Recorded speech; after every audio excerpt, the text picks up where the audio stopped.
The day we buried Margaret. The sky over Ballarat was the color of old pewter. Heavy. Flat. The kind of gray that presses down on your shoulders and doesn't let go. I remember standing at the graveside with my hat in both hands, turning the brim around and around the way I used to do as a boy when I didn't know what to do with myself. 63 years of marriage. 63 years of the same woman folding my shirts, finishing my sentences, and rolling her eyes every time I told the same joke about the 3 fishermen. And now the priest was saying her name in past tense, and the roses on her coffin were already wilting in the morning heat. And all I could think was that I had forgotten to cancel her dental appointment for Thursday. That's grief, I suppose. It doesn't announce itself the way the films say it does. It comes sideways. It hides in dental appointments. My daughter-in-law drove me home. My son, our son, had flown in from Brisbane the night before, and he sat in the back seat beside me with his hand on my arm the entire drive, not saying anything. That was good. I didn't want words. I'd had enough words at the service. Words that were true and kind and completely useless against the silence that was waiting for me inside that house. When she dropped me at the front path, I stood at the door for a full minute before I could make myself go in. The house smelled like Margaret. I don't know how else to say it. Every room held some part of her, the lavender she kept in a bowl on the hallway table, the particular brand of soap she'd used for 40 years, the faint trace of the casserole she'd made for the neighbors 2 weeks before she went into hospital for the last time. I walked through to the kitchen, put the kettle on out of pure habit, and sat down at the table where we had eaten every meal of our married life together. That was when her phone buzzed. It was sitting on the kitchen bench where she always left it near the fruit bowl, plugged into the cord she'd had since well before smartphones were supposed to last that long. I'd meant to deal with it. I'd meant to deal with a lot of things, but I hadn't touched it, because touching it meant admitting she was gone, and I wasn't ready to admit that on the same day I'd watched her go into the ground. The screen lit up. One notification. A reminder. I don't know what I expected. A bill. An appointment. One of those automated messages from the pharmacy. Instead, I read 3 words and a number, and the kettle started screaming behind me, and I didn't move to turn it off. The yellow tin. Cabinet above the laundry sink. Don't let Raymond find it first. I sat with that message for a long time. Raymond is our son. He was in the next suburb, at my daughter-in-law's mother's place, having dinner with the family. I'd turned down the invitation myself, told them I needed an early night, which was true, but I'd watched the car pull away, and I was alone in the house with a buzzing phone and a message from my dead wife telling me not to let our son find something before I did. Margaret had been organized her whole life in the way that only people who've survived real hardship can be. She grew up on a sheep station in western New South Wales, the 3rd of 7 children, and she'd learned early that nothing was guaranteed and everything worth keeping needed to be kept carefully. She cataloged. She documented. She filed things in manila folders with labels she wrote in her precise, slanted cursive. I had always found it endearing, sometimes mildly exasperating, and occasionally in the moments of paperwork crisis that visited every household absolutely invaluable. But she had never, in 63 years, felt the need to hide anything from me. The laundry was at the back of the house, off the kitchen, a small room single-tub sink. The old cabinet above it that we'd never bothered to replace because it still worked fine. A rack where the good coats hung. I went in and turned on the light. The cabinet had 2 shelves. The top shelf held things I recognized. Extra light globes, a roll of electrical tape, the spare key for the back gate. The bottom shelf held a yellow tin I had never seen before in my life. It was a biscuit tin, the old-fashioned kind, the sort that used to come at Christmas with a picture of a winter scene on the lid. The picture on this one showed a cottage in snow, smoke rising from the chimney, a light in the window. It was held shut with a thick rubber band. I carried it to the kitchen table. Inside was a letter, folded in thirds, written on the good cream notepaper Margaret kept in the top drawer of her writing desk. Beneath the letter was a small bundle of documents, and beneath those, a USB drive in a Ziploc bag with her name written on it in texta. I unfolded the letter first.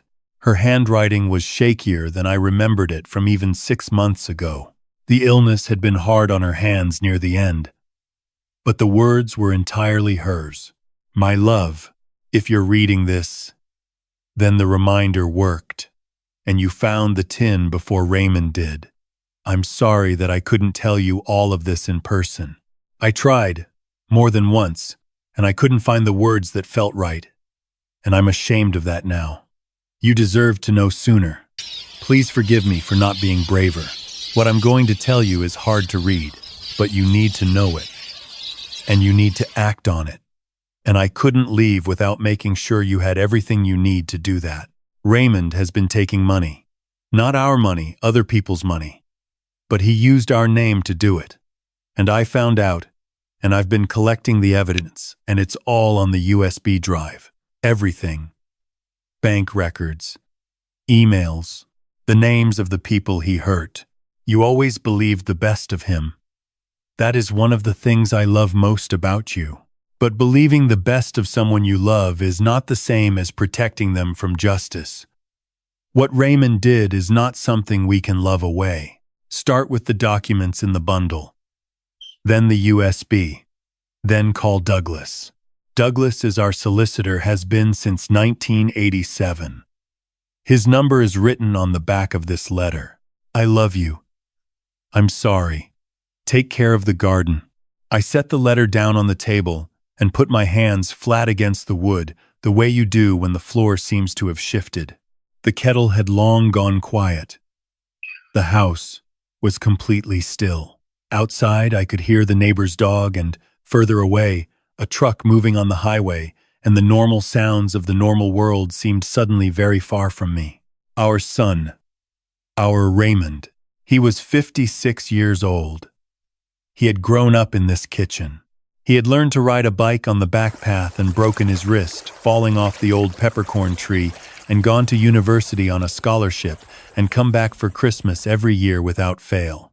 He had stood at the graveside this morning with his hand on my arm, his face doing what I had believed to be grief. I sat there for a very long time before I opened the documents bundle. Raymond had worked in financial services for most of his adult life. He was good at it, or I had always thought he was good at it. He had the kind of easy authority that made people trust him with things they wouldn't trust to a stranger. He'd started his own company 8 years ago. Small, boutique, investment management for retirees and self-funded superannuants. His clients were mostly people our age, people who had worked all their lives and trusted their savings to someone they felt they knew. The documents in Margaret's bundle were meticulous. She'd printed bank statements, correspondence, a spreadsheet in her own hand summarizing 12 transactions over a period of 4 years. She had cross-referenced account numbers. She had highlighted amounts in yellow. At the back of the bundle, in a small plastic sleeve, were printouts of 6 emails between Raymond and a man I didn't recognize, a name I'd never heard, discussing the transfer of funds into an account that had nothing to do with Raymond's registered business. The amounts were not small. The smallest transaction was $11,000. The largest was just over $94,000. In total, across those 4 years, Margaret's spreadsheet showed a figure that made my vision go strange at the edges. $1.3 million. Spread across 19 separate clients. 19 people, retirees, most of them. A couple who had sold their farm. A widow who'd put her husband's life insurance into Raymond's hands. 19 people who had trusted our son. I didn't sleep that night. I sat at the kitchen table with the tin open in front of me, going through everything twice, then 3 times, with a cup of tea I made and forgot to drink. Somewhere around 2 in the morning, I opened my laptop and read enough about managed investment schemes and financial fraud to understand what I was looking at. And somewhere around 4, I called Douglas. He answered on the third ring. I apologized for the hour. He told me not to be ridiculous. His wife had been one of Margaret's closest friends, and he was still awake himself. He listened while I read him the letter.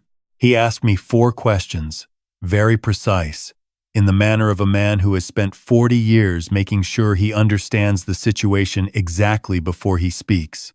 Then he said, "Don't touch the USB drive on your own computer. Don't tell Raymond.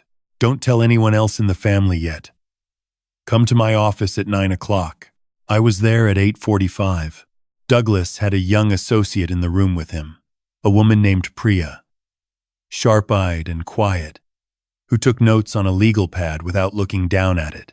I put the tin on Douglas's desk, and he went through everything with the care of someone who has learned never to rush. After an hour and 20 minutes, he sat back in his chair and looked at me over his glasses in the way that meant he was about to say something I wasn't going to enjoy. "This is substantial, Graham," he said. "If what's on that USB matches what Margaret documented here, then what you're looking at is serious criminal conduct. We're talking about ASIC, possibly the AFP. This doesn't stay in the family." I said I understood that. He asked me if I was prepared for what that meant. I thought about Margaret's letter. Believing the best of someone you love is not the same as protecting them from justice. I thought about 19 people I had never met who had trusted their futures to my son. I said yes. Douglas contacted the Australian Securities and Investments Commission that afternoon. He had a barrister colleague with experience in financial fraud who came in the following morning.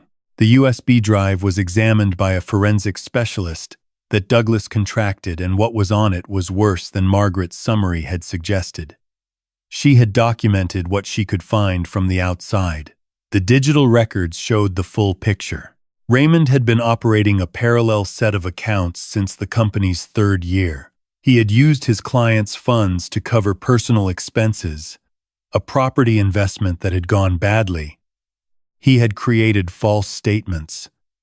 He had sent his clients reports showing returns on investments that did not exist. He had been doing it, as best anyone could determine, for 6 years. I was 3 suburbs away when the investigators arrived at Raymond's office. His daughter, my granddaughter, Lily, who was 24 and working as a teacher and had nothing to do with any of this, called me that evening in tears. She didn't understand yet what had happened, only that there were people at her father's office with badges, and that her father wasn't answering his phone. That was the hardest phone call I have ever had to sit through. I told her that I loved her. I told her it was going to be a very difficult time. I told her that whatever happened, she had done nothing wrong and was not responsible for her father's choices. She cried for a long time, and I listened, and I kept my voice steady, which was the only useful thing I could do for her in that moment. Raymond was charged 7 weeks later.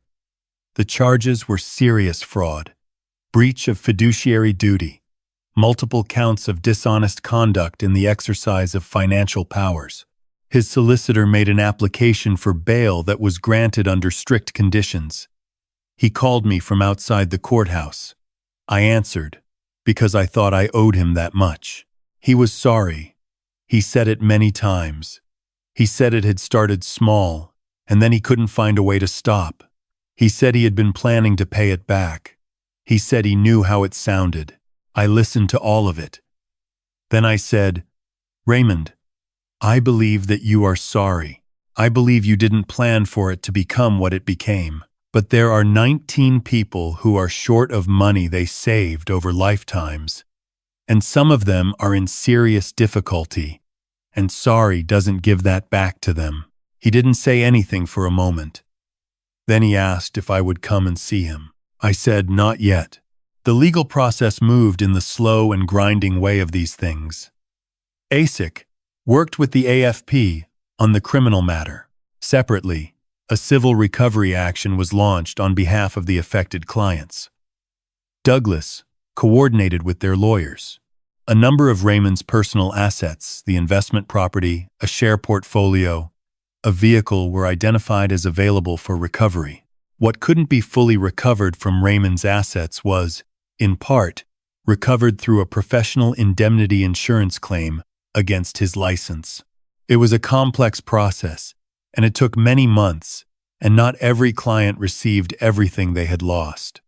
But the majority of the funds were accounted for.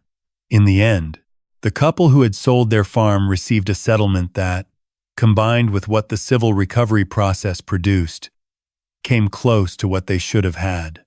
The widow's loss was substantially recovered. I was kept informed through Douglas. I don't know that I needed to be the clients, weren't my responsibility, but Douglas understood that I felt it was, in some way, my business to know whether the people my son had harmed ended up all right. It was 8 months after Margaret's funeral when I finally went through the rest of her things properly. I'd been putting it off. The way you do. Lily came and helped me on a Saturday. She'd been coming around more often, which I was grateful for. Because 24 is too young to feel like your family has collapsed, and I wanted her to know that it hadn't. Not entirely.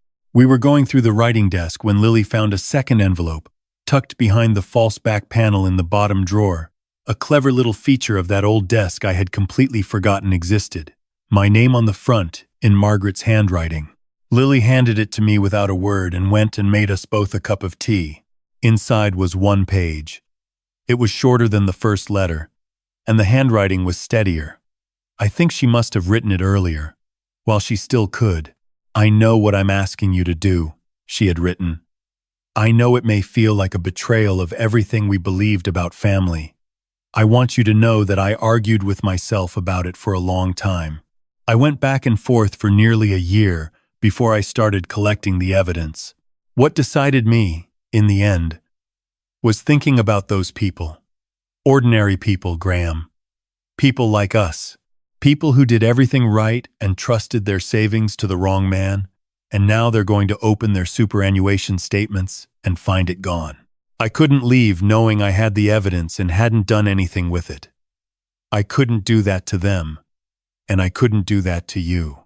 You would have found out eventually. These things always come out, and I couldn't let you find out without being prepared.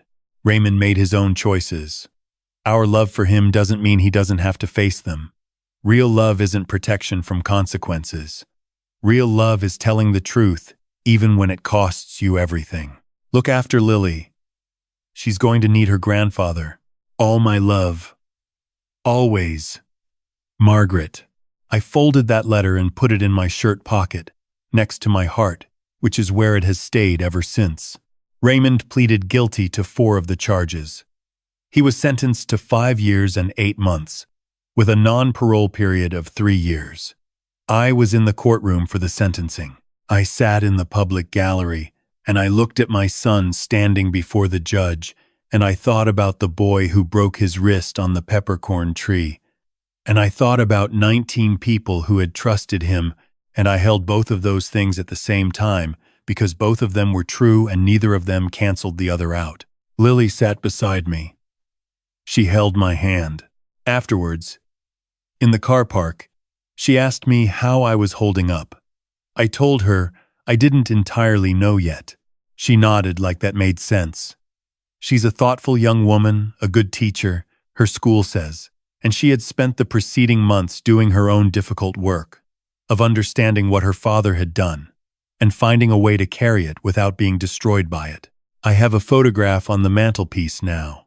Margaret at 60, standing in the garden she loved, squinting into the sun with that particular look she had, half amused, half exasperated, the look she wore when she was about to say something that was going to cost her. I think that's what writing those letters looked like, for her. I think every word cost her something. She was braver than I gave her credit for, in the end. She was braver than I could have been. There's a thing I've learned in the year since the funeral, the kind of thing you only really understand when it's sitting in front of you on a kitchen table at 4 in the morning. We spend our lives loving the people in our families, and mostly, that love is straightforward. uncomplicated, returned, a warm weight you carry without noticing. But sometimes, love asks harder things of you. Sometimes love means holding someone accountable for the harm they've done, even when they're your own. Sometimes love means protecting strangers you'll never meet from the person you raised. Margaret understood that. She understood it clearly enough to spend the last months of her life, while she was ill and frightened and should have had nothing to think about but herself, carefully documenting the truth so that I could act on it when she was gone. I visit her grave on Thursdays now. I bring whatever's flowering in the garden, the way she would have wanted.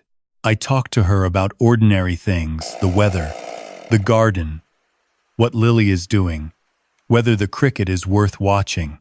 Sometimes I tell her that what she did was right and hard, and the kind of right that takes real courage. I think she already knows, but I tell her anyway, because the truth is this: the greatest act of love isn't always the warmest one. Sometimes it's the one that costs you the most. Sometimes it's a yellow tin in a cabinet above the laundry sink, and a letter written in shaking handwriting, and the quiet insistence that truth matters more than comfort. Margaret gave me that.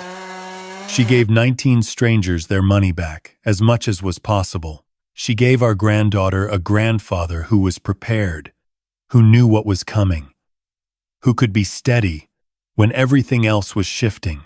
And she gave me something I carry every day now, the understanding that doing the right thing and loving someone fully are not two different things. They are, when it comes down to it, the same thing, the very same thing. Look after the ones who need you. Tell the truth even when it's hard. And when someone you love makes choices that hurt innocent people, remember that your loyalty to them does not require your silence. That is what she would have wanted me to say. That is what I'm saying.